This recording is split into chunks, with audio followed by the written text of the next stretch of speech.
where are we? It's 4:01, so I'll get started. Well, welcome everybody, all the viewers out in internet land to our next exciting webinar event. Tonight we are joined by my good friend Jonathan Till, who's the curator at the Edge of the Cedars State Park Museum in Blanding, Utah. And his presentation is called Fancy in Utah: Precious and Exotic Artifacts from Bluff and Edge of the Cedars Great House Sites. So this will be quite an exciting event. Jonathan's quite the social media and radio personality. But so before we get started, there's a couple slides I want to go through just to kind of acclimate everybody to this format. I know over the last year, everybody has, quite a number of people have already been joining into Zoom or some other video conferencing program. We're using Zoom for this webinar series. So in case you haven't had any experience with this yet, I'll give you a couple little tips. So first of all, you can move the talking heads around. So at least for me, when we have the presentation starts in the upper right, you can see several or at least one talking head, and that's you can see my hands waving around here, and I can see a couple other people. And you can actually move this around. You can put it at different parts of the screen if something's getting covered up and you can't see the pretty pictures, or you want to just kind of change the format of your viewing experience. There's also a live transcription application that you can use to basically read what Jonathan's saying. It does pretty well. Has some issues with some Native American place names and some other complicated things like accents, but for the most part, I think you'll be fine here. Jonathan is quite the public speaker, so he's very eloquent. The other part is we're going to have a Q&A, and you can see on the right here, somewhere on your Zoom screen, you'll see these three icons: chat, raise hand, and Q&A. And so if you see my little icon, Q&A is really what you'll want to tune into. You can plug a question in there. For the most part, Jonathan is probably going to take questions at the end, although there might be some mixing up in that. But if you have a really pressing question and you don't want to forget it, you can go ahead and type it in the Q&A. Taylor Hasbrook, our guru of the webinars, she and I will be taking notes on some of the more poignant questions, and we'll try to get to as many of these as we can, maybe try to keep a little focused. So not Jonathan's favorite vacation spots, although we all want to know those. And we'll try to get to as many of those questions as we can at the end. If you're having difficulties with our live stream, you can tune into the live stream via Facebook, and it's really, there's like a second delay, so it's like being right here with us, and that's a really a good way to view this webinar as well. And you can also subscribe to our YouTube channel, and this webinar will be posted probably within about a day or so onto YouTube, and so then you can come back and watch Jonathan over and over and over again and really just get to know all these incredible artifacts from Utah that he'll be talking about. Right now I'm going to turn it over to our captain of the Crow Canyon ship, Dr. Liz Perry. Thanks so much, Ben. I love metaphors, especially nautical metaphors in the desert, but our ship may not be going anywhere. But thanks so much, and thank you to everybody for joining us. I see lots of repeat offenders here on the participant list, so I know that most of you are already familiar with our mission in the world. And you can read the statement here, which is our official mission statement, but I'd like to point out the thing that we at Crow Canyon think make us particularly unique and meaningful is our commitment to be understanding the human past and educating about the human past in a way that all of our programs and projects include all three of these elements. We have archaeological researchers, we have educators, we have American Indian partners and scholars, and we work hard to incorporate these elements of research and teaching and multiple ways of knowing into everything that we do. And Ben, you can move to the next slide, which like many organizations, we think it's really important to have to begin everything that we do with an acknowledgement of the contribution and the importance of Indigenous people in the past, present, and future to everything that we do. So we spent some time crafting this acknowledgement that the land that we work on, both in terms of our archaeological research and our campus, where we go to work every day, are the traditional homelands of Indigenous people, and the Pueblo, Ute, Paiute, Dene, and Jicarilla Apache in particular. And that we wouldn't be here, we wouldn't be able to do any of this work without our partnerships and relationships with Indigenous people. Move on to the next slide. And lastly of all, part of the reason I've been imposing myself onto the webinar series recently is because at our last board meeting, one of our trustees, who are our long-time, decades-long supporters of Crow Canyon, has stepped up because they were extremely excited about the success of the webinar series, as we are. I mean, we're kind of we're humbled and blown away by how many people have joined our webinar series. We're humbled and blown away by the hidden skills and talents of our staff who pivoted from taking people on trips to bringing people and our scholars together in this way. And in order to support that and to help drive up funding for this, we don't charge and we will never charge for these webinars. This is part of our commitment to public education.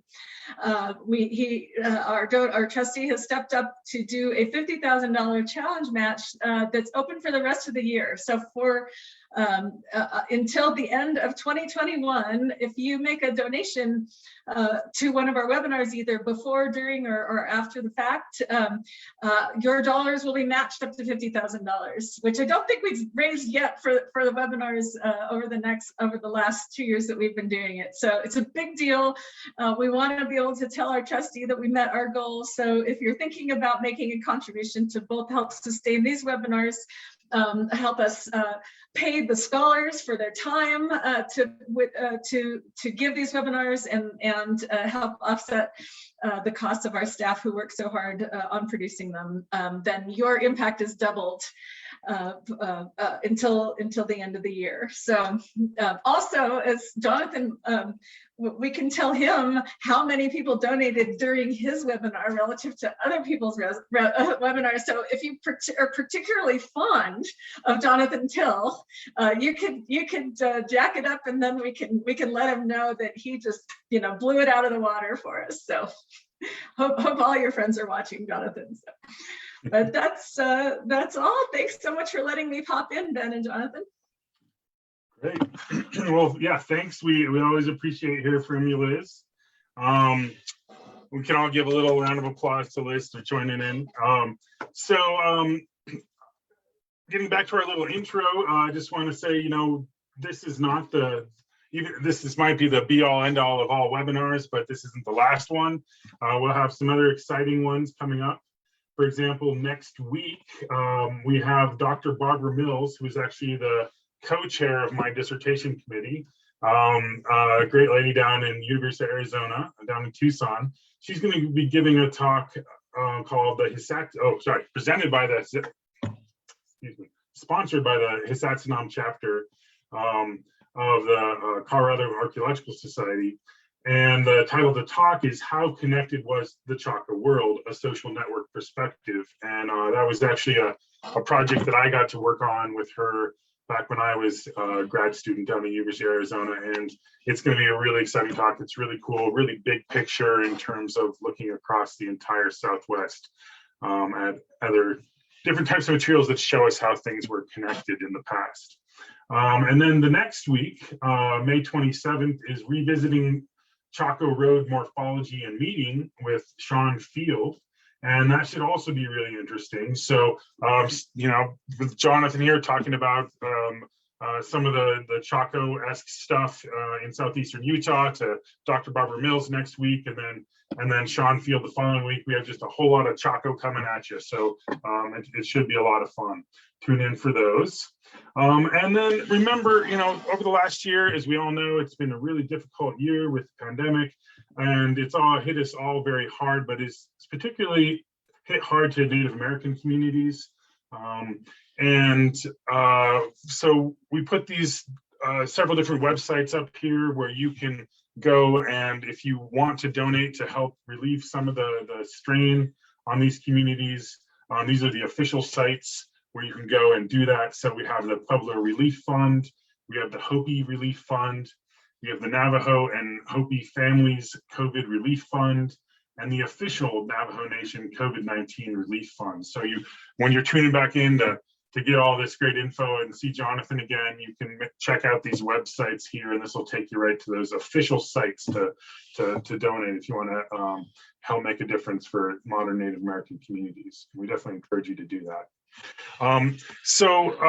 Jonathan Till, like I said, he'll be giving this great presentation, and it's entitled Fancy in Utah, Precious and Exotic Artifacts from the Bluff and Edge of the Cedars Great Houses.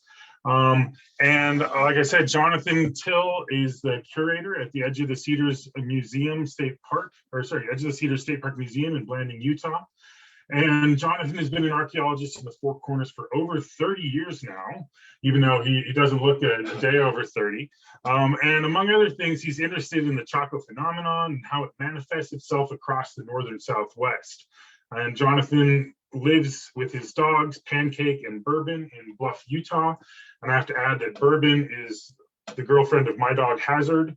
And they're good friends. Jonathan and I have been great friends for many years and worked together.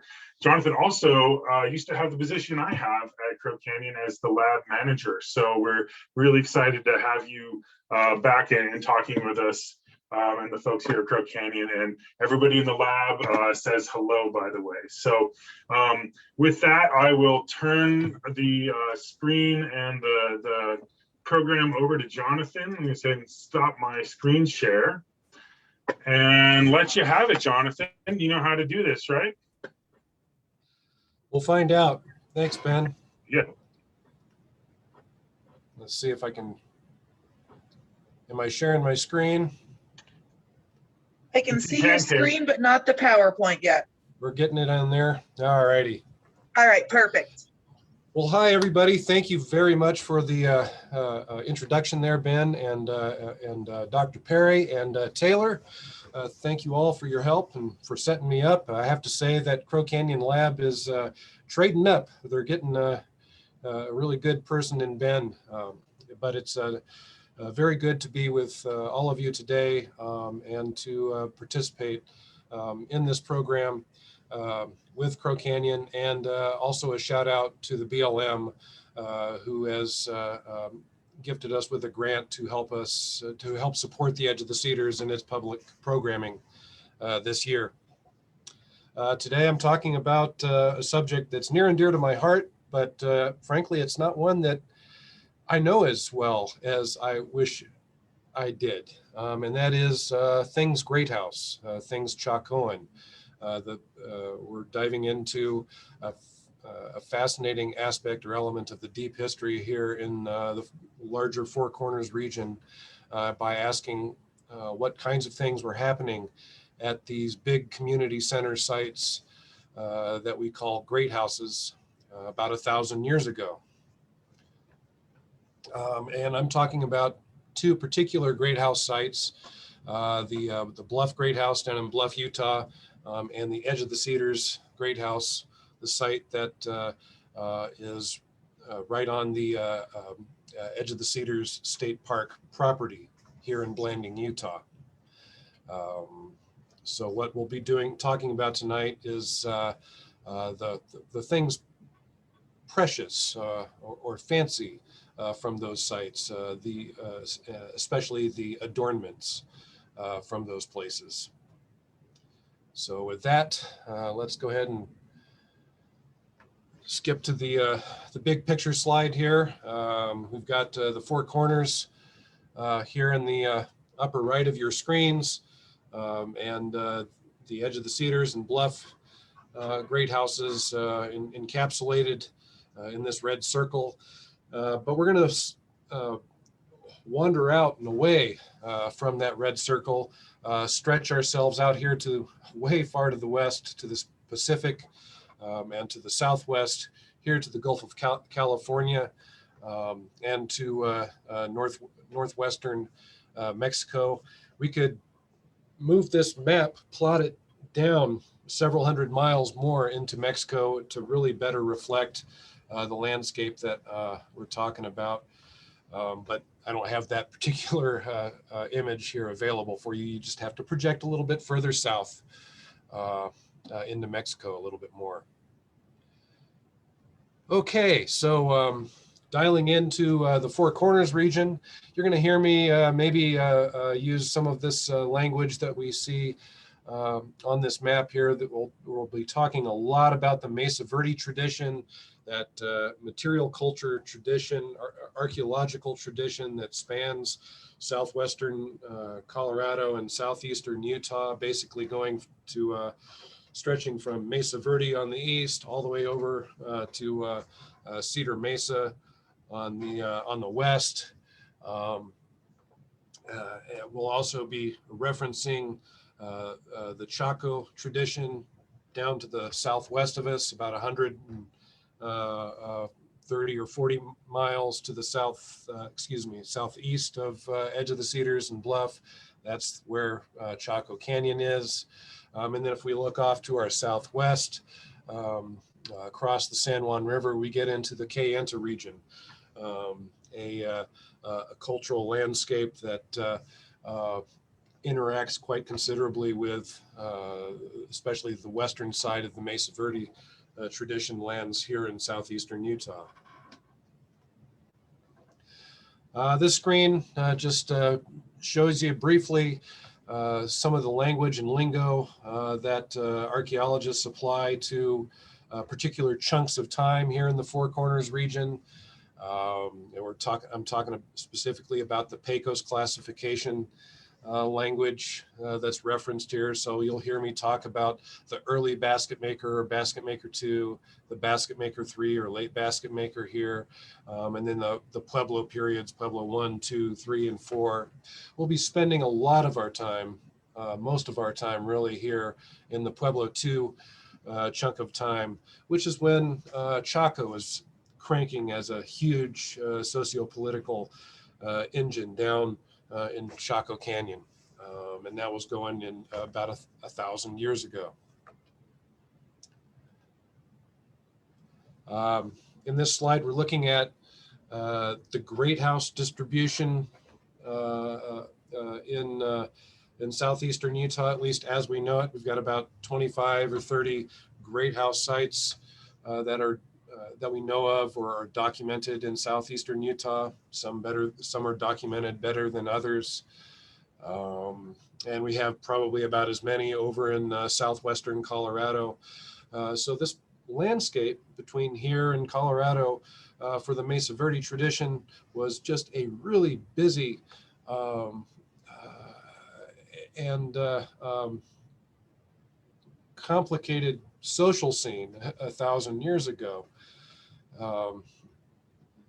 We'll be talking about the Edge of the Cedars up here, kind of on the northern end of the, well, this is Westwater Canyon here, and then the Bluff Great House down here at the mouth of Cottonwood Wash as it comes into contact with the San Juan River. Let's see. So let's talk about the Edge of the Cedars for a little bit. So we're looking at a slide or a picture of the Edge of the Cedars right after the museum was established back in the late 70s. You can see the Great House right here. And maybe you can make out just a little bit of the depression of the Great Kiva here. We're looking into Westwater Canyon to the west of the Edge of the Cedars State Park, right down in here. And right down in here, you can see how green it is. There's a spring down in there. And that was one of the springs that the city of Blanding actually tapped into back in the day when it was first established. This is one good reason why the Great House is here. We've got this fantastic water resource right adjacent to it. just a lovely view of the edge of the Cedars Great House Pueblo, excavated in this photo. It had been, when it was prior to excavation, the Great House was apparent as a large rubble mound, about 10 feet tall, 9.5, 10 feet tall. When the site, when this location was purchased back in the late 60s, with the intent of establishing a museum here, the focus of excavations by Weber State and BYU was on the Great House rubble mound, and they got through that. They cleared away the debris, got down to the stone walls that you see here, and exposed most of or all of the Great House. That's just a fantastic photo here, referencing the Abajo Mountains, which stand to the north of us here. And man, it's good to look at this slide. These mountains are laden with snow, and we're missing that right now. It's darn dry up there at in the mid part of May. Let's see, we're looking at a nice overview of the map of the Great House site at Edge of the Cedars. And it's apparent here that there's some complicated history to the site. It's more than just the Great House period. In fact, there is a very large Pueblo II component that almost dwarfs the Great House component. Did I say Pueblo II component? I meant to say Pueblo I. This is a Pueblo I component here. This large dashed in area is the location of the apparent location of a long line of above ground Pueblo rooms, probably largely constructed of stick and mud with a little bit of stone, and then probably fronted on the south or east side by pit houses.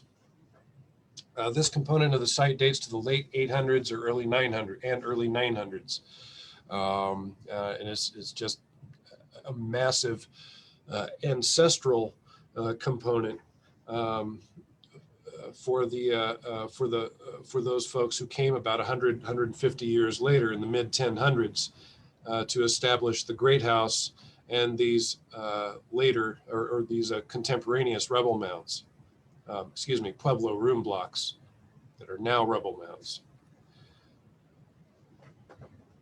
So two components, late Pueblo I and a late Pueblo II Chaco era Great House with associated room blocks and kiva depressions. That's what these dashed in circles are, kiva depressions. We're dialing in a little bit closer to the Great House itself.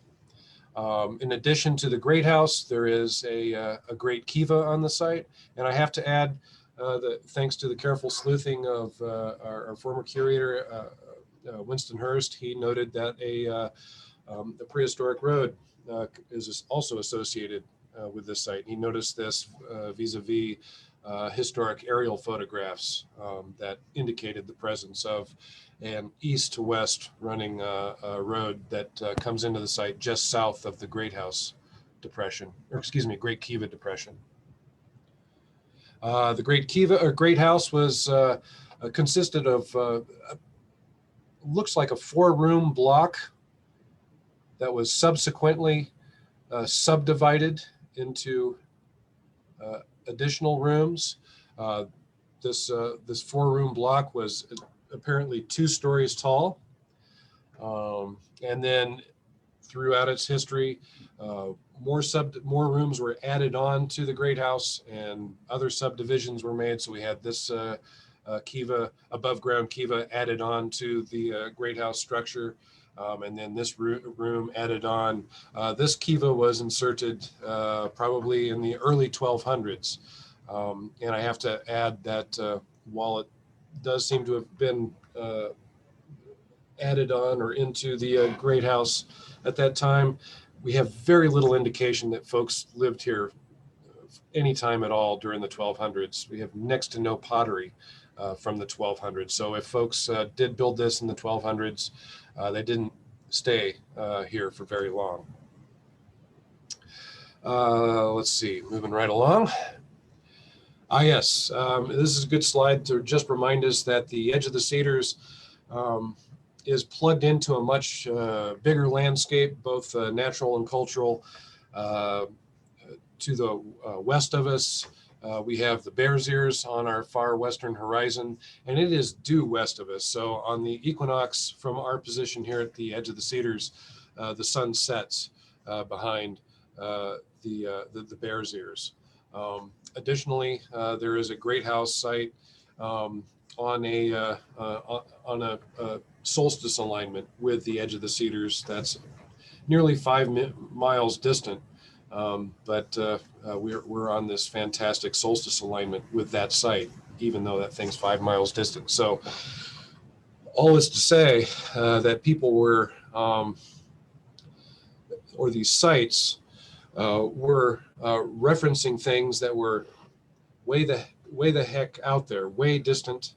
And they were also referencing things that were distant in time, right? So the edge of the Cedars, by virtue of its construction on a large Pueblo I period village, it's referencing ancestry, it seems, in a very profound way that way. So great houses expand out into the landscape and into time. Let's go down to the Bluff Great House. The Bluff Great House, like the edge of the Cedars, largely dates to the 1000s and into the early 1100s. There are some components that date, we think, to the 1200s as well. There are, in addition to the Great House, there's a Great Kiva, a road, and then some amazing earthworks here as well. The site was excavated in the late 90s and early aughts by University of Colorado and under the management of Doctors Kathy Cameron and Steve Lexon. Those folks were here for a total of 6 field seasons during that span of time. And then I need to note too that Dr. Joan Mathian wrote up the adornments for the Bluff Great House in Kathy's good write-up of the site, Chaco and After in the northern San Juan. And that's through University of Arizona Press, I believe.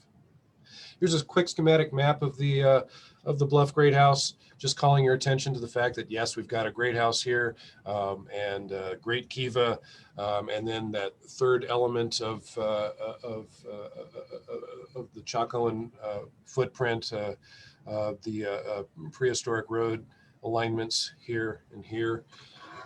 And then, of course, there's a big berm here, large earthwork, and seems to extend over here. And then platform construction over here and more berming evident here and perhaps here. And this slide notes that, like the edge of the Cedars, the Bluff Great House kind of flings itself out there and makes references to cultural and natural features in cardinal directions as well as in solstice directions. So, for example, the Twin Rocks, which are due east of us from the Bluff Great House, because of that due east alignment on the equinox, the sun comes up over the Twin Rocks. Let's see other things. Oh yeah, at the base of the Twin Rocks, there is a Pueblo I period a village. Also to the southeast of the Bluff Great House and across the San Juan River is a site known as the so-called Dance Plaza site. That dates to the early Pueblo II period times, late 900s, early 1000s. And on the winter solstice from the Bluff Great House, the sun comes up over this place. early stuff here, early community center here, early community center here to the southeast of the Bluff Great House, but also on these very important solar alignments.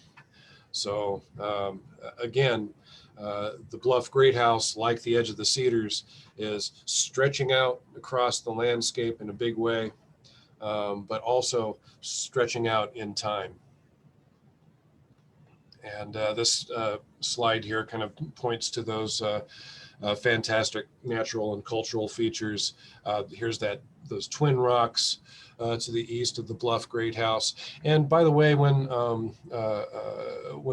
CU was working up on the site, a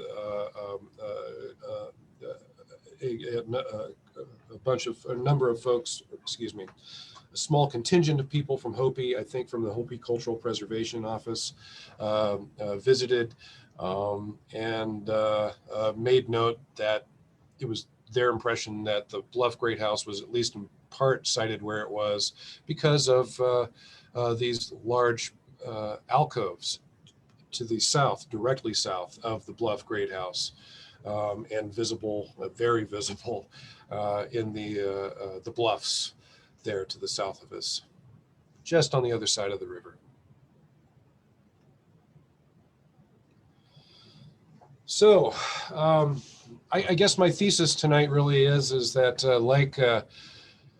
like great houses, people from that those Chaco days, and probably throughout the span of ancestral history there, people drape themselves in history and across space. And that's what a lot of these particular items that we're talking about tonight do, especially reach across space. So looking at the slide here, we're tapping into copper bells, we're tapping into and macaw feathers, items that come up, that are coming up from Mexico. We're reaching out to the Pacific for abalone, or the Sea of Cortez rather, for abalone. So throwing ourselves out there across great distances to put these things from far away on our bodies.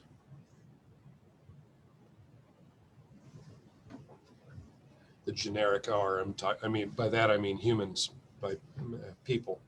Some shell objects. We'll talk more about this stuff in depth in a little bit, but we've got glycymerus shell down here at the bottom with the glycymerus shell bracelet. A really nice example of a bracelet right here. And then spondylus, or spiny oyster. It's not an oyster technically, but it is spiny, right? And this is coming from the Pacific Ocean, this particular critter, and resulting in a bead. This particular bead comes from the Bluff Great House. And just a quick note to just talk about some of these distances here, not necessarily the routes that these things took up here. All I'm doing is just trying to tie the source or tie back to the source for these things. So abalone here, and then olivella, glycymerus, and spondylus here with the Gulf of Mexico. And boy, I don't know if you dialed into the program a couple of weeks ago, but Mike Mathiowicz gave a fantastic presentation on the flower world. What a tour de force that rap was. It's a 2-hour-long tour de force, but not too long for me. It was a really good thing to lean into. I encourage folks, watchers of this particular program tonight, to hark back to his program, to take a better dive into the flower world. But what I'd like to say here is that I think that the kinds of things that we're talking about tonight, the adornments that we're talking about tonight, fit into these flower world complex ideas, which was an idea that that was developed by Jane Hill upon her examination of oral traditions regarding particular, well, kinds of landscapes that were apparently ancestral and to Uto-Aztecan speaking communities.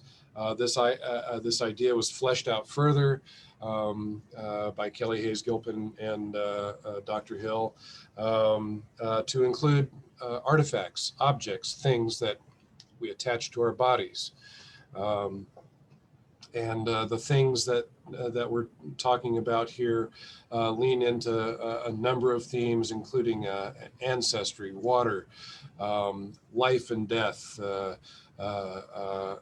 blue, green, things that are colorful, so rainbows, dragonflies, hummingbirds, macaws, things like that. And all of this, all of these huge amounts of information are packaged together around apparently the knowledge that one needs to be a farmer. And that's a huge deal here in the desert, right? These ideas that I'm talking about, I think, are just at some level even more magnified in our desert environments. Become much more precious and fancy. And here's some really good examples of literature to lean into or to tap into for some of these ideas. Marit Munson and Kelly Hayes Gilpin kicked out this wonderful book just this past year.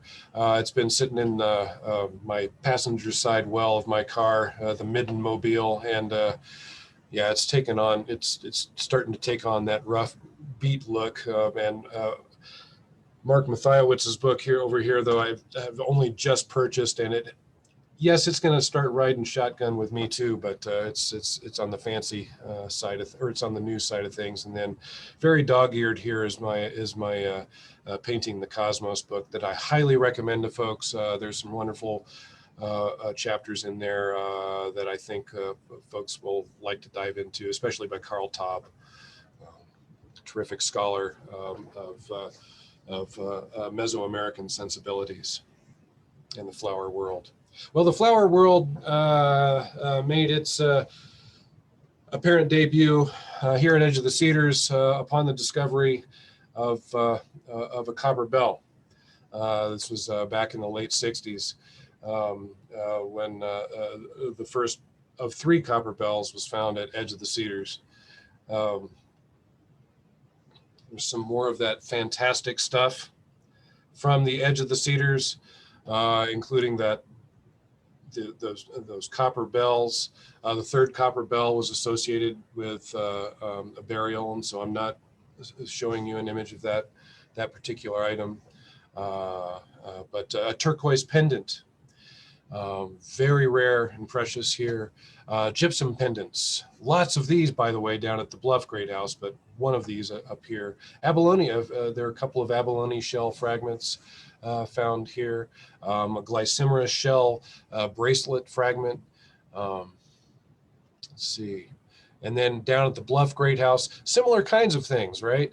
We had some olivella shell beads, probably the most common type of bead and shell found at both sites. Lots of gypsum pendants down at Bluff, and there's a gypsum material that's very readily available right there, Johnny, on the spot. So lots of working of this gypsum material down there at Bluff. The one and only spondylus shell, the Spiny Oyster, there's only one object from that material, and that's found at the Bluff Great House. Shirred pendant here, and there's probably, my bet is that there's more shirred pendants in both of these collections than are apparent by the through the analyses of these places, especially Edge of the Cedars. Especially at Edge of the Cedars. Bone tubes also. Bone tubes are really actually something more like think of it as another kind of bead, but a distinctive subtype of bead. So we're segregating that a little separately here. And now getting into the numbers. Well, before we get into the numbers, Ben, are there any questions that that folks have that I can address before we crunch data? I think there's a few questions, but I think you're fine to just keep going ahead for now. Okay. Pardon me while I take a drink there. Let's dive into the meat and potatoes here. Just looking at beads by type, when we get down to the bottom, the score, it looks like we're looking at equal amounts, fairly equal amounts of beads for both sites. But that being said, lots more olivella shell up here at Edge of the Cedars, and fewer elements or examples of that here. That being said, there are lots of fragmentary shell bits that were documented by Dr. Mathian from the Bluff Great House that we couldn't say whether or not what it was, but I've lumped it into the beads here. Let's see, other things that are quite apparent here. Getting back to the spondylus shell bead here, only one example of that, Spiny Oyster. Pendants in terms of raw numbers for the totals, again, similar numbers between the two sites, but only one example or element of turquoise here at the Edge of the Cedars. And you'll note again up here with these gypsum pendants, lots of gypsum pendants coming from the Bluff Great House, lots of them.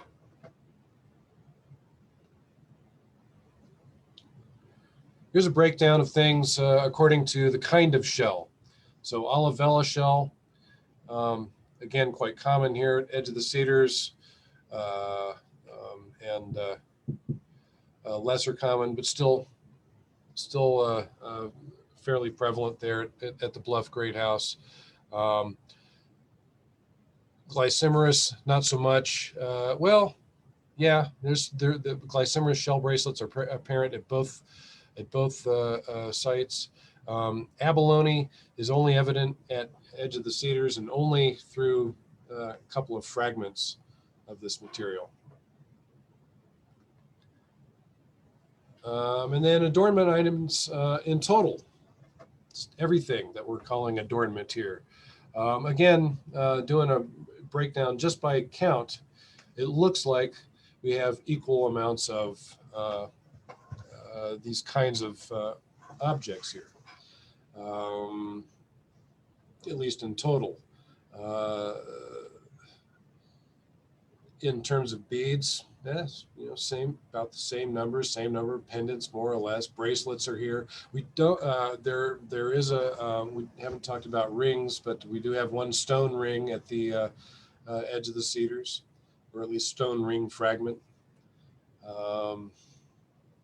Now, just in terms of raw numbers count, it looks like things are kind of more or less equal. But to get at how these things compare to each other in relative terms, I chose to use cooking pottery, specifically corrugated pottery, to affect a comparison between the two sites. So how many adornments for per amount of cooking pottery at the edge of the Cedars versus how many adornments per the amount of cooking pottery at the Bluff Greathouse. I'm using weights of cooking pottery here and not count of cooking pottery.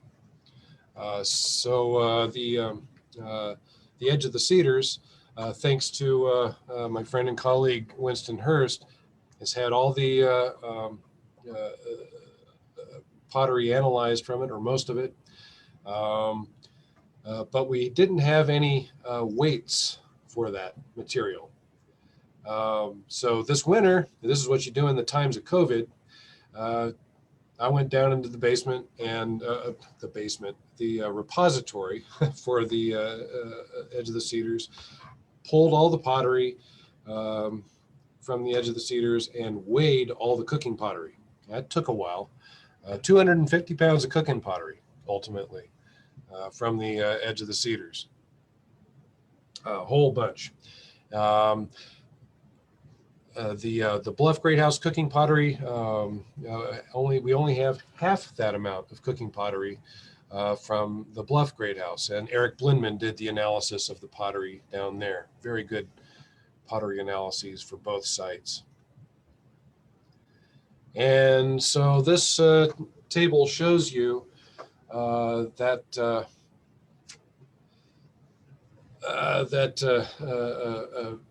relative comparison that we're making between the two sites by way of cooking pottery, the weight of cooking pottery. And the essential breakdown of this is really pretty striking. And I'm not sure if I'm going to come up with any satisfactory answers for this stuff, but I have a few ideas. Got twice the frequency of beads at the Bluff Greathouse relative to the edge of the Cedars.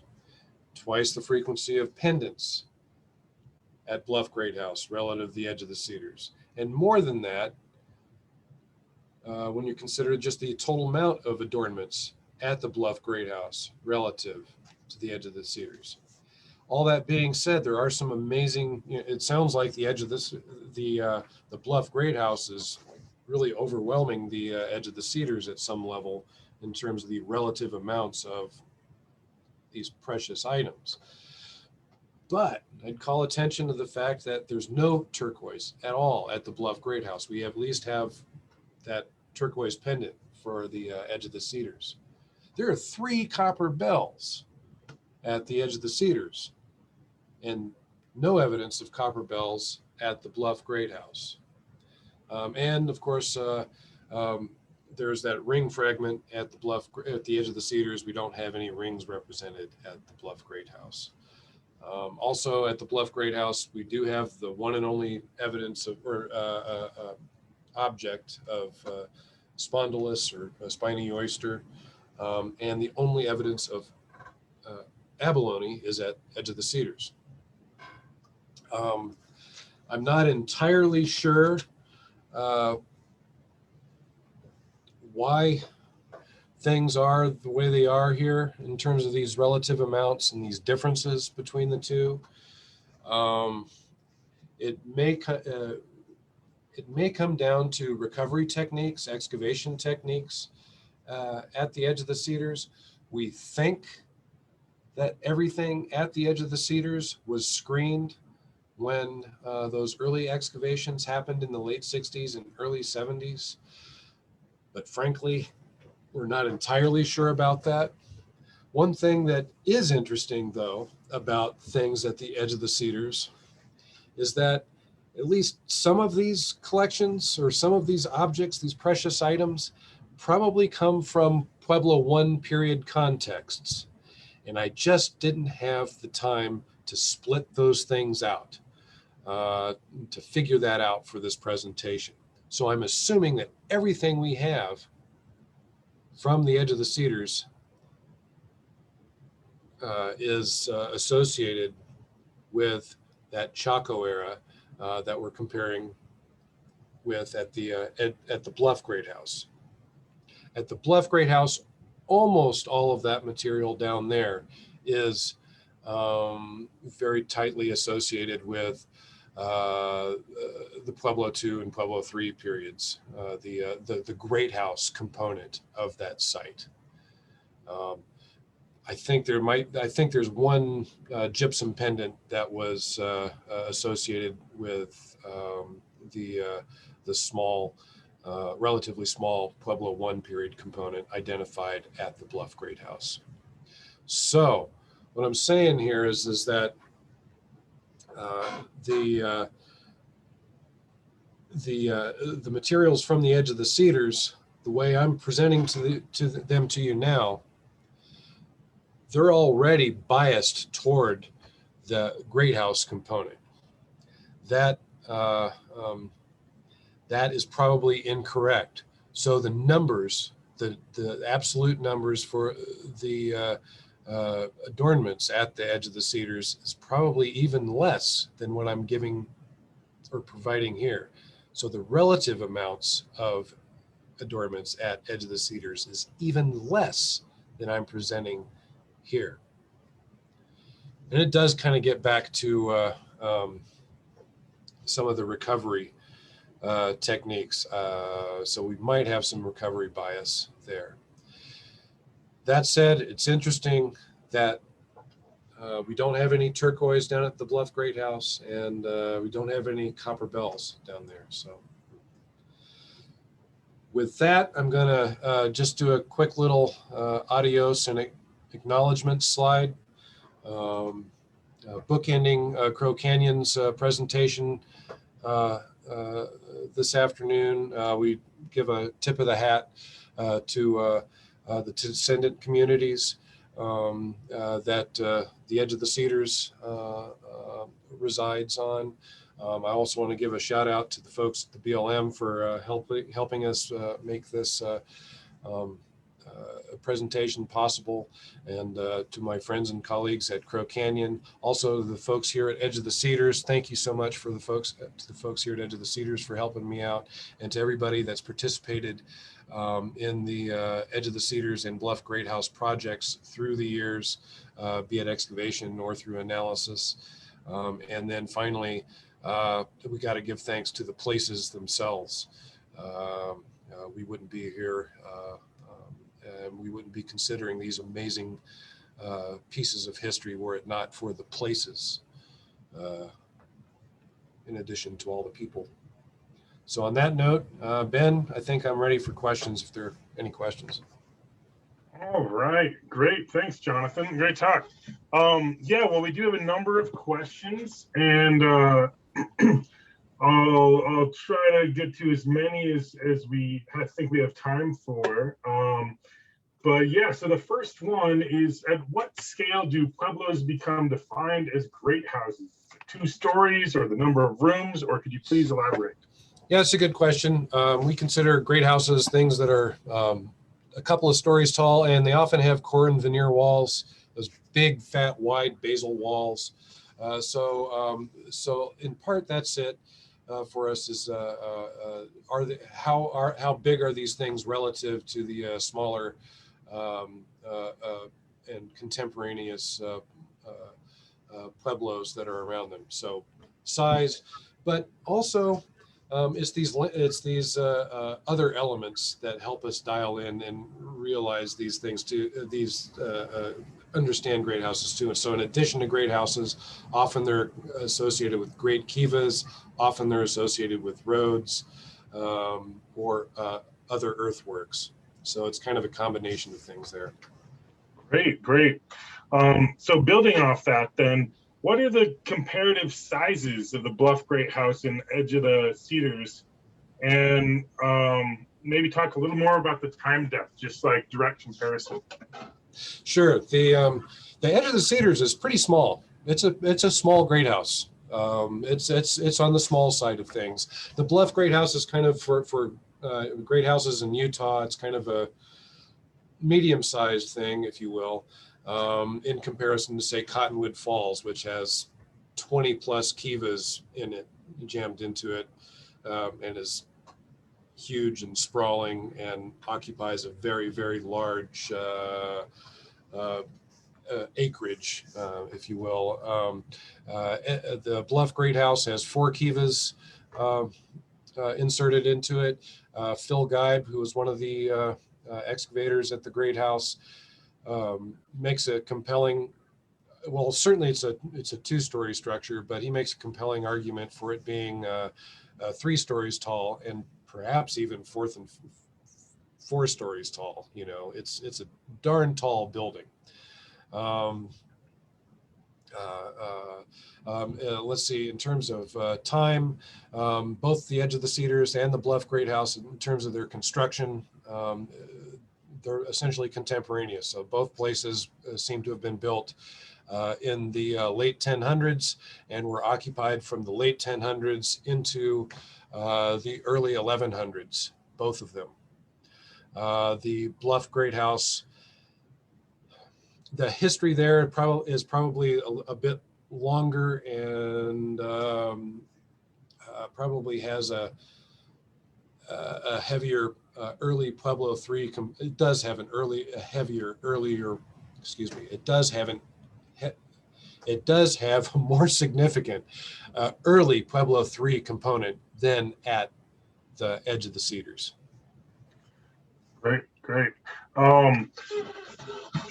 So then there's a bunch of questions about the actual the fancy thing. So I'm just trying to figure out exactly where to start. But maybe you could talk about local versus non-local. Are most of the things you just talked about a little bit, but are most local or? Sure, good question. Yeah. So adornments can derive from local materials like the gypsum. Very obviously, that's coming from right there. Non-local materials, that's a whole other thing altogether, and that's another great way to spin this. I could have done a breakdown on just non-local materials. So non-local materials, of course, are shell. That's obviously coming from far away.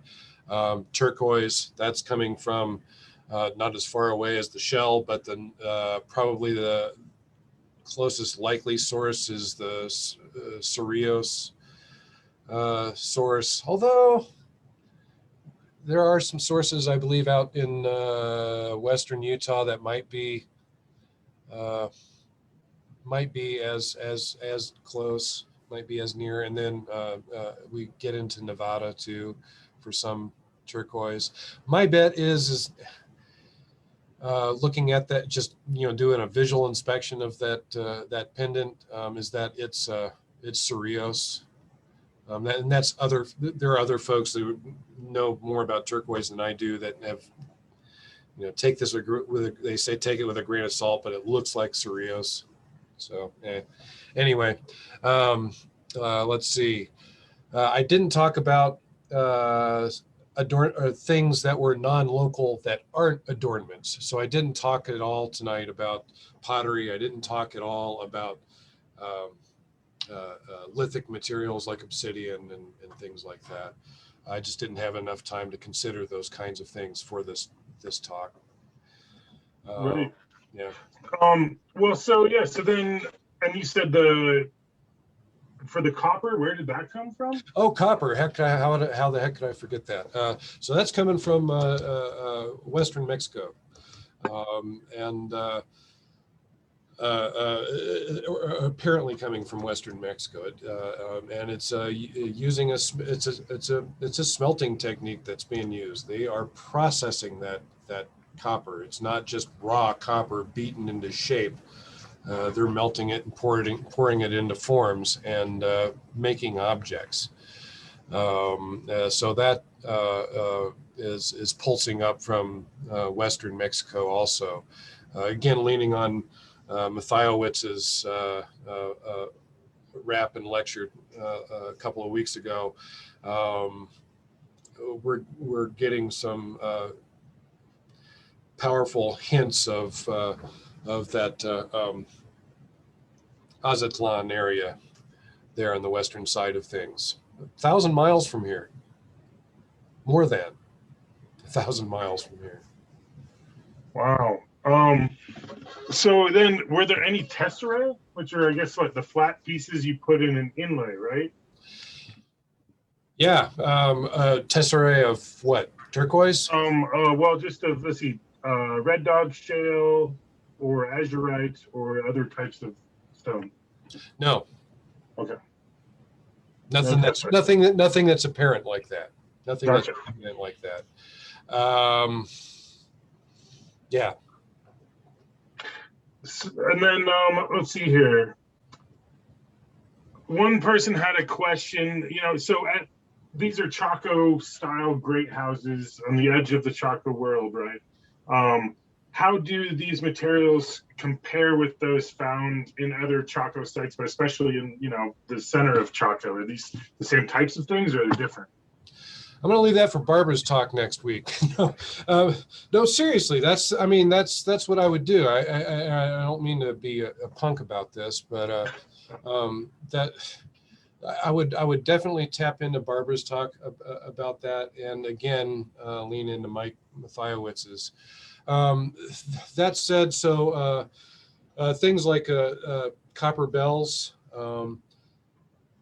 Those kinds of things are so associated with great houses. If we were to do I imagine there's a chi-square that one could probably apply to great houses, like a simple statistical test that would let you show that would demonstrate that these things are pretty tightly have tight correspondence with great houses.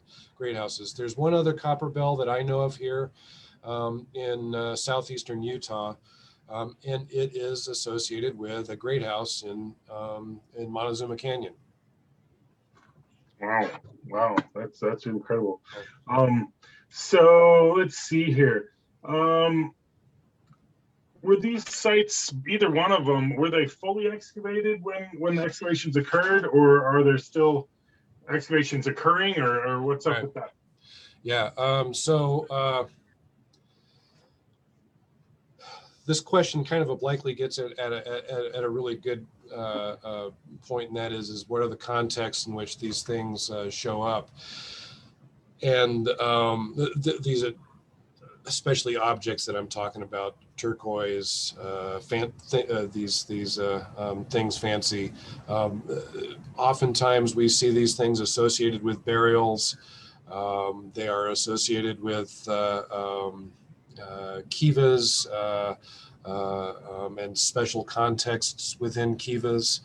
And these are places that, and these are contexts that weren't weren't experienced much at either site. There was one burial at the edge of the Cedars, and a copper bell was associated with that person. It was an infant burial, but otherwise, really didn't have that. There weren't that many investigations or excavations of people at the edge of the Cedars. Same with the Bluff Great House.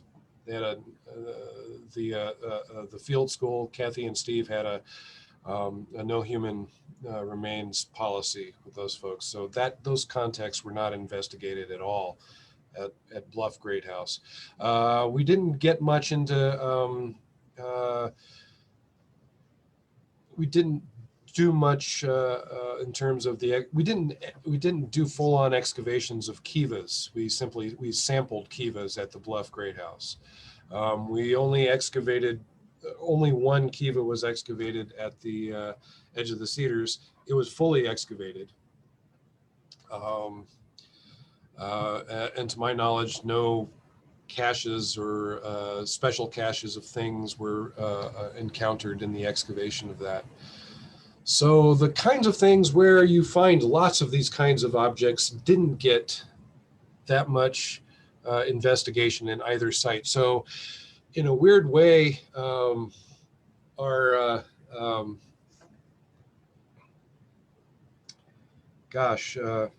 a weird way, what we're doing is we're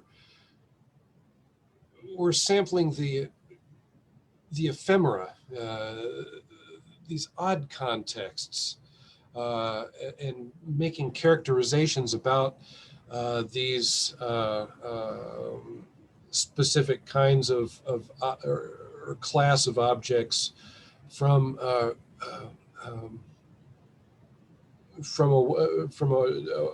way that's not designed to allow folks to get at those questions, if that makes any sense, right? We're not picking the best places to excavate to get at questions regarding these precious items.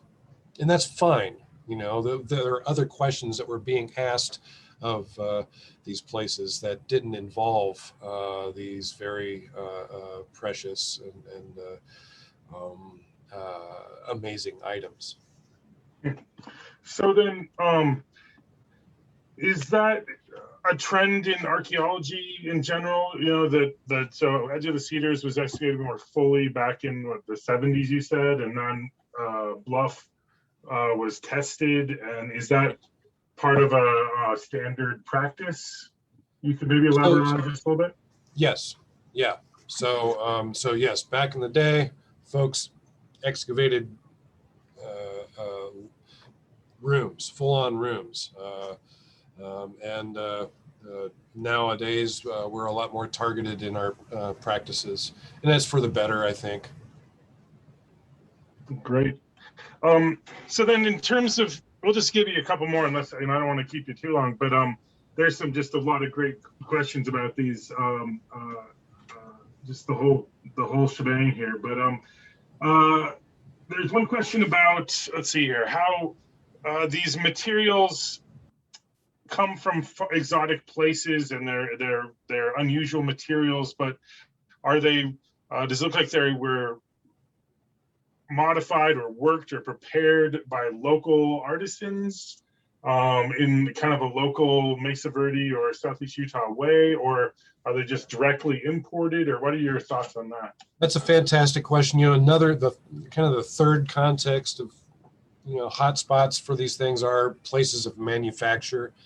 And to my knowledge, we didn't get any kind of context like that, at least at the Bluff Great House. Check me on that.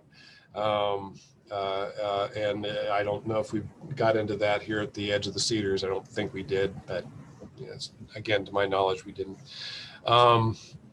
Let's see. So are they making these things locally, or are they bringing them in pre-made? I wish I could answer that. I don't know the answer to that question. I don't know. Right. Well, it sounds like there's a whole lot more research that can be done on these, so many different aspects. That's incredible. So then, let's see here. In terms of like drilling the holes, I guess it's still a production question, but do you know how they drilled the holes in either the shell or the sherd? How do you think that occurred? Yeah. So drills, you know, or pump drills, better yet, seem more likely kinds of tools being used to do these things.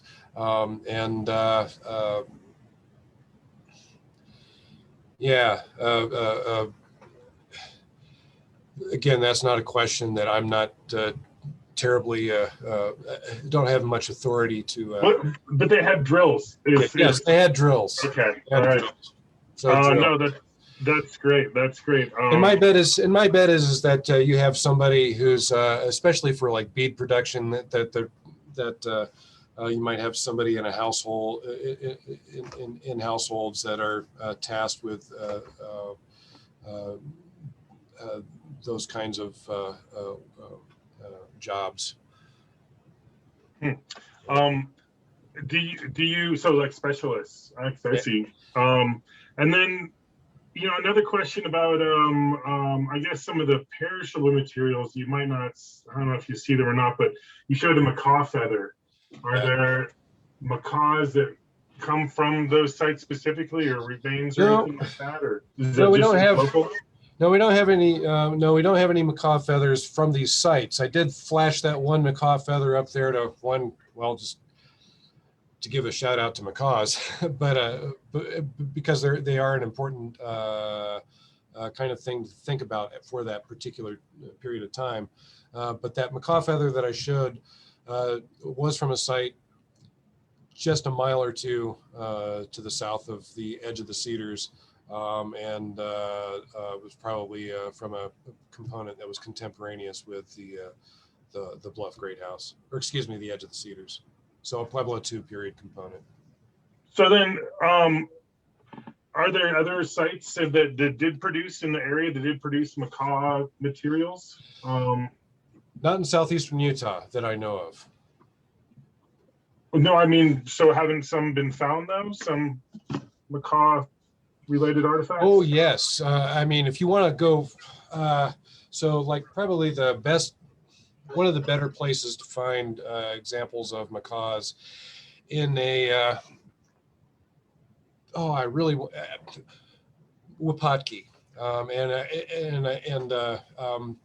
I suppose it's a question whether or not it's actually a great house or not. A lot of folks put it in that part of our way of thinking.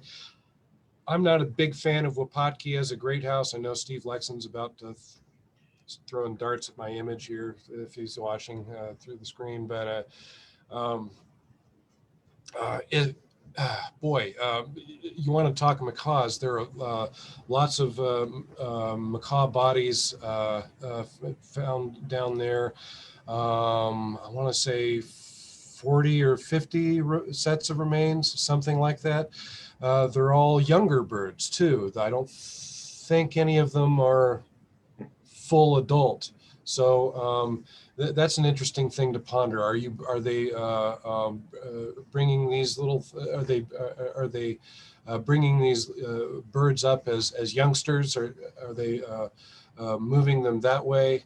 My bet is that once you get to I bet the bulk of the macaw trade is actually taking place through feathers, right?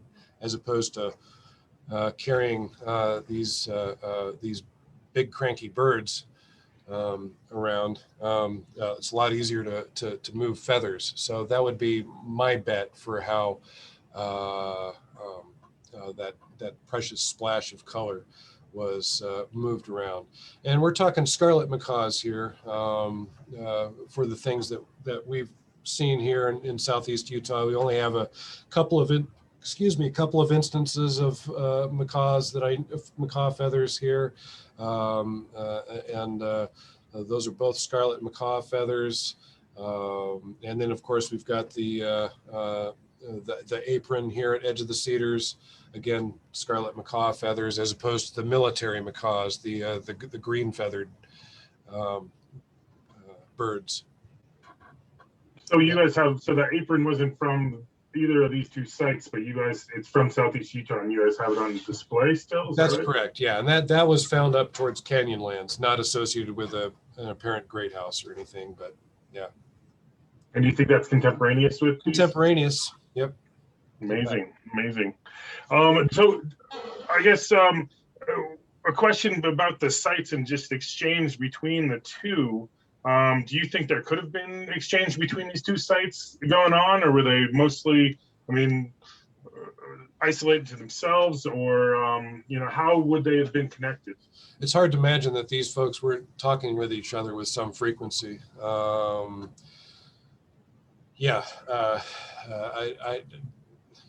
I think that great house sites here in Southeast Utah, Southwest Colorado, that folks that were caught up in the Chacoan sensibilities of that time were moving about relatively freely and frequently and across broad swaths of country. I mean, heck, Bluff Great House to Edge of the Cedars isn't that far when you think about trying to procure spondylus or other shells from the Pacific or Gulf coasts. Wow. And you have some published material on some of the roads that maybe connected some of these communities, right? The best place to go see or learn about these great house landscapes, published anyways, in Kathy Cameron's write-up of the Bluff Great House. Winston Hurst and I have a chapter in there where we talk about great house sites in southeast Utah. That to date, that's still the best write-up of these places. Oh, that's great. That's great. And I know you also have a journal article on roads too that came out recently. It was really great, and several other sources. Well, so I think we're about out of time. So I just want to thank you so much for coming and joining us tonight, Jonathan, and for the great talk and sharing your incredible depth of knowledge. Would you be okay if we forwarded you some of the additional questions that were not, we didn't have time to get to? Yes, please. Okay, great. Yes, Liz, did you want to have something to add? No, I just wanted to say thank you to Jonathan and for everyone for participating.